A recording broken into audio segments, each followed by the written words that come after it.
So this is part 2 of our chapter 9 discussion, and this will be a brief discussion again. How do we structure the body of our speech? The body contains the main points and material that supports those main points. So the process of building a nice body for your speech includes selecting, developing main ideas, making a working outline of your speech, and working on your transitions from one point to another so that it all feels organic and flows well. Selecting your main points. Those are vital to establishing your thesis statement, satisfying the purpose of your speech.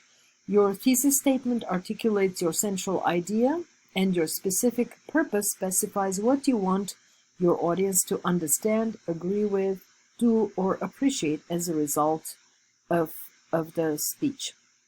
So sometimes the main points will emerge clearly from your topic.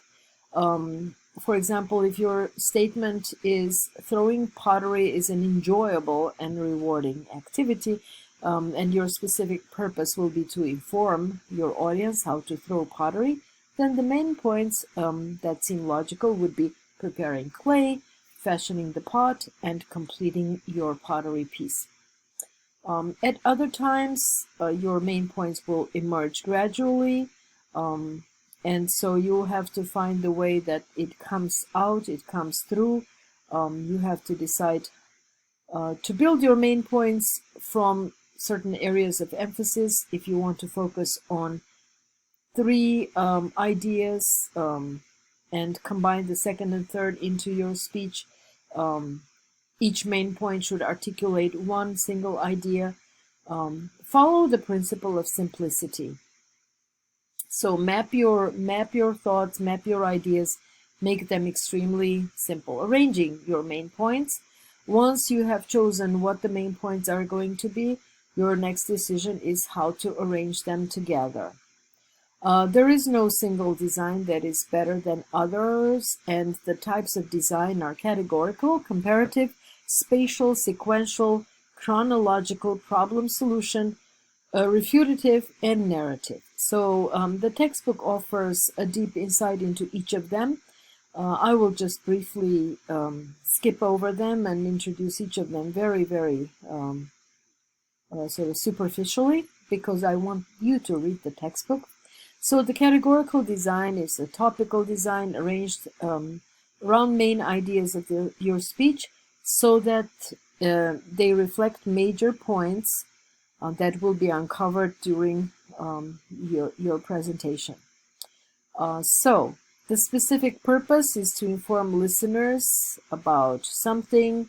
The thesis statement,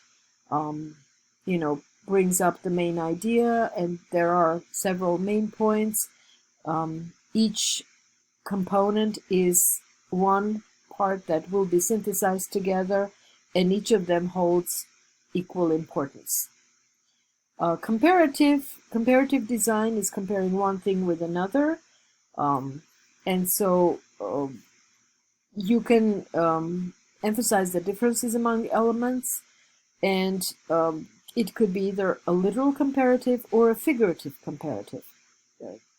comparison. Literal comparison would be, it's like comparing the same kind of element. Another comparison is figurative, when you're comparing apples to oranges. And there are some good examples here in your textbook as well. Spatial arrangement. Spatial design arranges the main points of a subject as they occur in actual space, often going on an imaginary tour. If you're going to talk about architecture or construction, that's a very natural way of designing your speech, so you go sequentially. And speaking of that, sequential is how the process is evolving step by step in the order that it needs to happen. So it is a how-to. For example, if you're showing how to throw a pot, you use the sequence, preparing the clay, forming the pot, and finishing it up. So it is a sequential design built naturally around the flow of of action. Chronological is related to time.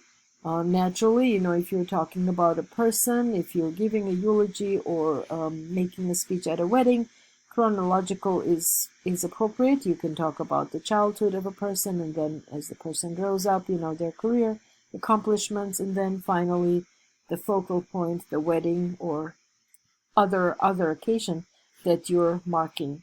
Causation design traces the origin or consequences of a situation or event, starting from cause to effect or from effect to cause.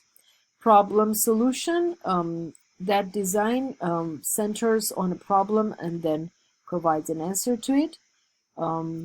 Motivated sequence is an elaborate version of problem solving. This is very frequently used, and it involves 5 steps: drawing attention to a situation, demonstrating a need to change it, explaining how to satisfy the problem, visualizing the result, and calling for action. So this is a more elaborate problem solving design, but it is the same thing. It invites you to think about an issue and then offers a solution. Finally, refutative proceeds by defending a disputing thesis and confronting opposing views with reasoning and evidence. It is used in debate a lot of times, so it is basically a debate strategy. So you bring up a topic and refute it. And also, finally, the narrative structure, the narrative design, it tells a story. Contrasts to design that follow a linear pattern of development. The narrative follows a dramatic pattern that proceeds from prologue to plot to epilogue. It's like telling a story or a fairy tale, introducing the story or foreshadowing the events, then giving the bulk of the narrative, and concluding with the ending. The epilogue reflects on the meaning, what we learn.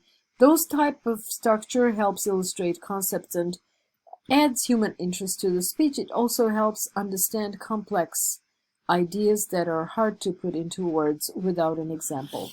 So often authors, speakers would use a combination of those design. And so there is a nice chart in the textbook which shows you how each of those designs can be used. And I would like to conclude this part of our conversation by reflecting on how to develop your main points.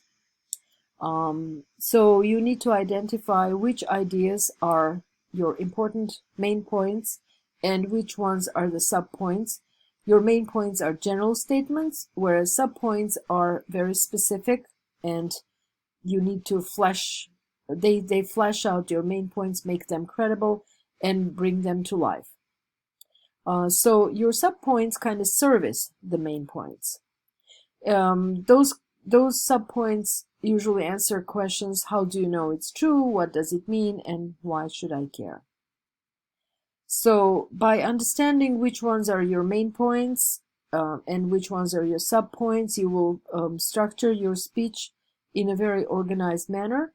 You can use facts, figures, expert testimony, examples, narratives, visuals, and thus you will have a well-organized outline before you begin writing your actual speech.